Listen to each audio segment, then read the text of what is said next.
तपाईलाई इन्टरनेशनल नेटवर्कमा स्वागत छ। धन्यवाद। आउने बित्तिकैदेखि दुईटा काम गर्नुभएको? होइन, आएको त्यही 3 महिनापछि चाहिँ दुईटा काम पाएको। जस गाह्रै हुन्छ एउटा कामले चाहिँ, अब यताउता गएको फिटिनुपर्छ, त्यति बेला चाहिँ गाह्रै हुन्छ। अहिलेसम्म चलिरहेछ भनौँ। जो आउन खोज्दै हुनुहुन्छ उहाँहरूको लागि चाहिँ के भन्न चाहनुहुन्छ? म चाहिँ जापान चाहिँ नआउने भन्छु। अर्कै बरु त्योभन्दा दुबईहरू है, अब त्यस्तो पढाइको उहरूको टेन्सन हुँदैन नि त, रुम रेन्टहरूको। घरको त आए पनि के गर्ने, अब यो ऋणको कुराले गर्दा जान त मन लाग्दैन, त्यही भएर त्यस्तै हो। लोन भन्दा पनि त्यो ब्याजको लोन चाहिँ होइन, आफन्तबाट यताउति गरेको लोन हो, त्यस्तो खासै समस्या भन्ने चाहिँ होइन। आज हामी जापानको हिगासी पार्कमा आइपुगेका छौँ। हिगासी पार्कमा धेरै नै नेपालीहरूको भिडभाड लाग्ने गरेको छ र त्यही भिडभाडमा रहनुभएका नेपाली दाजुभाइ तथा दिदीबहिनीहरूसँग हामीले थोरै भए पनि कुराकानी गर्ने जमर्को गरेका छौँ। आउनुहोस् सँगसँगै कुराकानी गरौँ। तपाईलाई इन्टरनेशनल नेटवर्कमा स्वागत छ। धन्यवाद। हजुरको शुभ नाम? सुजाता सुनाम। सुदर्शन नेपाली। मेरो नाम चाहिँ सञ्जय कार्की। रुमकला थापा। युग श्रेष्ठ हो। हजुरको नेपाल घर चाहिँ कता? नेपाल घर उता विराटनगर हो। नलप्रासी। चितवन। तनहुँ जिल्ला दमौली पारी मनहरी भन्ने ठाउँ हो। नेपाल बस्ने त भक्तपुर हो, त्यही हो दोलखा। हजुर, घर दोलखा। जापान आउनुभएको चाहिँ कति वर्ष भयो? जापान आएको त्यही अब यो 8को महिनामा अब 3 वर्ष लाग्छ। हजुर, म जापान आएको अहिले 6 महिना पुरा भएको छ। 2 वर्ष हुन आँट्यो। जापान आएको धेरै भएको छैन, 7 महिना भयो भर्खर। 2.5 वर्ष। अहिले चाहिँ कुन भिजामा हुनुहुन्छ हजुर? अहिले म स्टुडेन्ट भिजामा छु। स्टुडेन्ट भिजामा हुनुहुन्छ। अहिले गएको नियोङ्गो गएको कि सेनमन गएको? अहिले नियोन गएको सकेर भर्खर 1 महिना जति भयो सेनमन गएको छिरेको। हजुर, नियङ्ग गएको। कहाँ हो नियोङ्गो गएको चाहिँ? नियङ्ग यहीँ क्युसु हो, यसुजुका नजिकै। हजुर, म विद्यार्थी भिजामा हो। काम चाहिँ केमा गर्दै हुनुहुन्छ? काम त अहिले ठिकै छ, अब कुनमा भन्नु, अब डङ्कीमा गरिरहेको छ अहिले, डङ्की होटेल उसमा। कतिवटा काम गर्दै हुनुहुन्छ? अहिले त लगभग बल्ल अब आज इन्टरभ्यू दियो, अब 2टा हुन्छ आज चाहिँ। हजुर, म अहिले एउटा मात्रै काम गर्दैछु। भर्खर यहाँ फुकुओका आएर यता 7मा गर्दैछु अहिले। एउटा मात्र काम छ? पहिल्यैदेखि एउटा काम गर्नुभएको? हजुर, हाम्रो उता अलिक गएको अलिक स्ट्रिक्ट थियो, अनि यताउता कामहरू चाहिँ अब गर्छु भन्दा पनि अब यताउता सेन्सीहरूले गर्न नदिने, अब यता भिजामा प्रब्लम आउँछ कि भनेर अब सेन्सीहरूले नि अब वार्निङ दिने यताउता गरेर, अनि एउटा मात्रै काम गरेँ मैले अहिलेसम्म नियोन गएको लाइफमा चाहिँ। अब के हुन्छ, एउटा मात्र कामले चाहिँ हामीलाई यहाँको जीवनयापन गर्न चाहिँ, यहाँको सही खाँचो चल्न चाहिँ कतिको गाह्रो हुँदो रहेछ। अझ हामी कति स्टुडेन्टहरू त नेपालबाट जापान आउँदाखेरि लोनमा आएका हुन्छौँ। कतिको गाह्रो हुँदो रहेछ एउटै कामले चाहिँ हामीलाई जीवनयापन गर्नलाई? हजुर, अब बस्ने अब भाडा, अब रुम भाडाहरू चाहिँ अब म उता हुँदा चाहिँ अब गाउँहरू जस्तो थियो, त्यहाँ चाहिँ अलिक सस्तो थियो। अब यहाँ चाहिँ जस गाह्रै हुन्छ एउटा कामले चाहिँ, अब यताउता गएको फिटिनुपर्छ, त्यति बेला चाहिँ गाह्रै हुन्छ। अहिलेसम्म चलिरहेछ भनौँ। अहिले चाहिँ एउटै हो। एउटा काम 28 घन्टा गर्नुहुन्छ? छैन नि। कति घन्टा गर्नुहुन्छ? त्यही 18-19 घन्टा। एउटा काम गरेर 18-19 घन्टा काम गरेर पैसा कसरी म्यानेज गरिरहनु भएको छ? आफूलाई पुगिरहेको छ? पुग्न चाहिँ पुगिरह्यो अहिलेसम्म। घरबाट चाहिँ आफ्नै पैसाले आउनुभएको कि लोनमा? आधा लोनमा आएको। लोन घर एउटा काम गरेर, अहिलेसम्म एउटा काम गरेर लोनमा आएर यहाँको जीवनयापनलाई हेरेर अनि घर पैसा पठाउन सक्नुभएको छ? पहिला चाहिँ धेरै नै काम गर्थेँ, अहिले मात्र एउटा गरेको। सुरुमा जापान आउँदाखेरि चाहिँ काम पाउनलाई कतिको गाह्रो भयो? गाह्रो भएन। कसले लगाइदिनु भयो या कोही हुनुहुन्थ्यो चिनेको मान्छे? कसरी आउने बित्तिकै काम पाउनुभयो, काम गर्नुभयो? सेनपाई दाईहरू लगाइदिनु भएको। त्यतिखेर हेल्प गर्ने दाई दिदीहरूले, सेनपाई दाई दिदीहरूले हेल्प गरेर काम गर्नुभयो। केमा काम गर्दै हुनुहुन्छ अहिले? अहिले चाहिँ यामातो। हजुर, यामातोमा कति घन्टा भन्नुभयो? 18-19 घन्टा 18-19 घन्टा काम गरेर आफूलाई पुर्याइराख्नु भएको छ, घरसम्म पनि पुर्याइराख्नु भएको छ। हजुर। कसरी एउटा कामले सम्भव रहेछ त? यो एउटा कामले आफूलाई यहाँ धेरै खर्च, जापानमा त एकदम महँगी पनि छ होइन, आफूलाई खर्च गरेर अनि नेपाल पठाउन चाहिँ पुगिरह? गाह्रो त धेरै गाह्रो हो। पहिला चाहिँ पठाउँथ्यो कि अहिले धेरै भयो नपठाएको पनि। अब खर्च गएकोको अनि रुमको अनि त्यस्तै त हो। अहिले त दुईटा गरिरहेको हो। एउटा ब्याङ्क क्यास, एउटा ह्यान्ड क्यास। हजुर। केमा काम गर्दै हुनुहुन्छ? एउटा चाहिँ एमातो हो, एउटा चाहिँ बेड मेकिङ। दुईटा काम गरेर आउने बित्तिकैदेखि दुईटा काम गर्नुभएको? होइन, आएको त्यही 3 महिनापछि चाहिँ दुईटा काम पाएको। सुरुमा जापान आउँदाखेरि चाहिँ तपाईँलाई नियोङ भाषा पनि हाम्रो राम्रोसँग हुँदैन।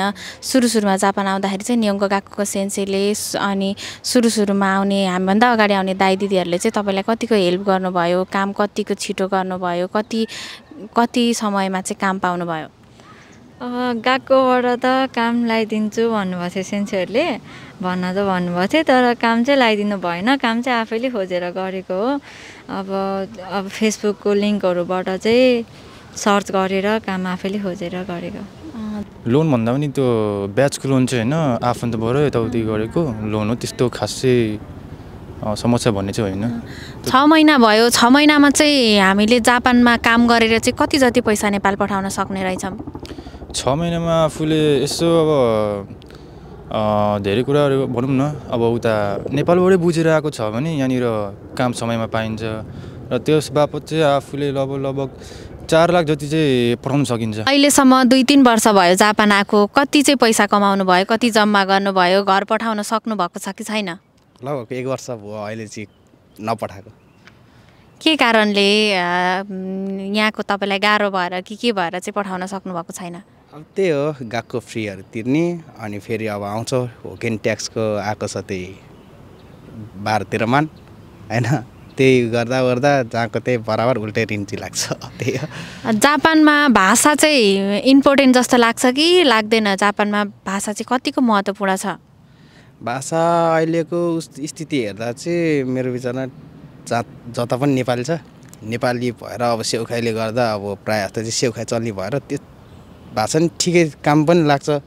अब भाषा भएन भने गाली पनि खाइन्छ कति ठाउँमा। अब त्यत्तिकै हाई गर्यो नबुझिकन अब नेपालीहरू प्रायः जस्तो हाई वाकरमा यस्ताहरू भन्छ नि त। अब जापानिजहरूले चाहिँ त्यो हाई भन्ने थियो, उनीहरूले चाहिँ बुझेछ भनेर गर्दाखेरि नेपालीहरूले मिस्टेक धेरै गर्छ। अब जे गरे नि हाई गरिदिनु बानी हुन्छ भन्ने कारणले गर्दा अलिक भाषा चाहिँ बनाउनु पर्छ। एकदम धेरै, यहाँ भाषा नभइकन केही गर्न सकिँदैन। भाषा चाहिँ इम्पोर्टेन्ट छ सबै कुरामा। अब वर्किङ लाउने बेलामा, सेनमन जाने बेलामा अनि त्यही अनुसारको गएको पनि पाइन्छ नि त। अनि त्यही भएर जापानमा आएपछि जापानिज भाषा अभियसली इम्पोर्टेन्ट नै हुन्छ। अब सेनमन गएकोदेखि लिएर अब नियोङ गएको पछि त्यो सकिएपछि पनि अब लाइफ छ। अब लाइफ बाँच्नेलाई अब ल्याङ्ग्वेज चाहिन्छ भन्ने चाहिँ अब ल्याङ्ग्वेज एकदम इम्पोर्टेन्ट छ। जापानमा भाषाको एकदमै महत्त्व छ। किन भन्दाखेरि यो कुरा मैले पहिल्यैदेखि नै बुझेको थिएँ र त्यसकारण मैले नेपालमा हुँदाखेरि नै N5 त मैले कम्प्लिट गरेको थिएँ, तर N4 को पनि मैले लगभग भ्याएर आएको थिएँ। त्यस कारणले गर्दाखेरि मलाई ल्याङ्ग्वेजको कुनै समस्या भएन र अहिले पढाइ पनि राम्रै छ। भाषा राम्रै भएको छ। मैले 6 महिना अगाडि आएका प्रिन्टेकका विद्यार्थीहरूसँग अहिले पढ्दैछु।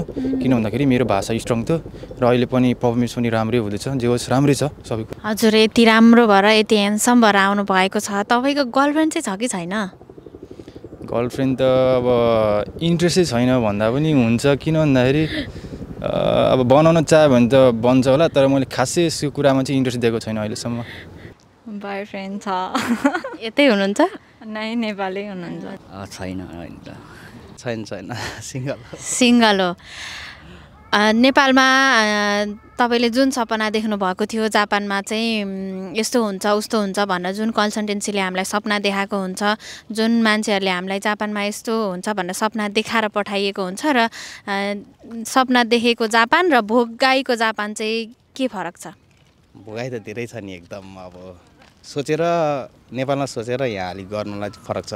काम भनेपछि काम सुत्नलाई टाइम हुँदैन, काम भनेपछि अब कहिले अब होकेनको पैसा तिर्नुपर्ने हुन्छ त्यो कामसाम गर्दा गर्दा आफूलाई लास्टमा जाएको त्यही हो क्या जति गरे पनि अब नाइट 2-3 दिन गरे पनि पैसै बच्दैन अब त्यही हो जस्तो गरे नि सिखा चाहिँ गाह्रो छ एकदम छैन नि सोचेको भन्दा धेरै फरक आफूले सोचेर आउँदाखेरि त धेरै कुरा सोचेर आइन्छ नि त यस्तो हुन्छ होला है जापान त्यस्तो हुन्छ होला तर त्यस्तो केही पनि हुँदैन गाह्रो चाहिँ एकदम दुःख हुन्छ है गर्न सक्नेले गर्छ होला तर नसक्ने त अब त्यस्तै त एकदम धेरै फरक छ अब जापान गएर के नगर्छु जस्तो लाग्थ्यो यहाँ आएर त एकदम गाह्रो छ अब एउटा भनाइ छ अब रियल र रिल्समा र रियल लाइफमा अलिकति फरक हुन्छ अब उता अब सुनेर आउने यताउता भन्दा नि अब यहाँ फेस गर्दाखेरि चाहिँ आफूलाई थाहा हुन्छ जापान कस्तो हो भन्ने कुरा चाहिँ अब त्यो चाहिँ अब सोच्नुभन्दा पनि यहीँनिर आएर भोग्दाखेरि चाहिँ धेरै कुराहरू बुझिन्छ अब यहाँनिर अब यस्तो हुन्छ काममा जानु पर्यो गएको हुन्छ दिन त्यही कुरामा बित्छ अनि एकदमै बिजी भइन्छ हजुर भर्खर आउनुभएको छ 6 महिना जति भयो घरको याद चाहिँ तपाईँलाई कतिको आउँछ घरको याद त आउँछ अब नआउने भने कुरै हुँदैन नि कसैलाई पनि त्यो त आउँछ अनि कल पनि गरिन्छ त्यही भिडियो कलमा बोलिन्छ फ्यामिलीसँग कहिलेकाहीँ न त बिजी नै हो प्रायः जस्तो बिजी भइन्छ यहाँनिर आएपछि घरको याद ठिकै अब याद त अब फोनमा कुरा भइहाल्छ अब नेपाल जाने सोच त छ अब स्टुडेन्ट लाइफमा अलिकति गाह्रो भएर फर्किन सकेको छैन घरको त आए पनि के भन्यो अब यही ऋणको कुराले गर्दा जान त मन लाग्दैन त्यही भएर त्यस्तै हो अहिले चाहिँ विद्यार्थी भिसामा जापान आउने विद्यार्थीहरूको सङ्ख्या एकदम धेरै बढिरहेको छ आइरहनु पनि भएको छ अझै कति आउन बाँकी नै हुनुहुन्छ आउँदै गर्नुभएको विद्यार्थीहरूलाई चाहिँ तपाईँ के भन्न चाहनुहुन्छ अब आउँदै गर्नेहरूलाई त के भन्नु नि सक्दो चाहिँ बुझेर आउनु भन्छु म चाहिँ है एकदम बुझेर जहाँ पाए त्यही अब सोचेर अलिकति गर्नु क्या नेपालमा छैन भनेर गर्छन् नि अब प्रायः जस्तो अब छैन भन्छ प्रायः नेपालीहरूले बुझेर नेपालमै बस्दा चाहिँ ठिक हुन्छ हावापानी ठिक हुन्छ जस्तो लाग्छ मलाई चाहिँ त्यहीको अनि बिजनेसहरू पनि गर्नु पऱ्यो भने बरु यहाँ आउने लगानी गर्नुभन्दा नेपालमा चाहिँ अलिकति त्यो लगानी गरेर गर्दा चाहिँ त्यो चाहिँ राम्रो हुन्छ जस्तो लाग्छ मलाई चाहिँ उहाँहरूको लागि सकेसम्म अब ल्याङ्ग्वेजै बनाएर आउनु भन्छ अब यहाँ आएपछि अलिकति अब विदेशी नागरिक भनेपछि अलिकति अब जापान चाहिँ अब जापानिज भाषा बाहेक चल्दैन अब अरू देशमा गयो भने अब इङ्ग्लिस पनि चल्ने अलिकति हुन्छ तर यहाँ चाहिँ जापानमा चाहिँ अब सक्दो आफूलाई के मतलब आफूले भन्न मन लागेको कुराहरू आफूले अब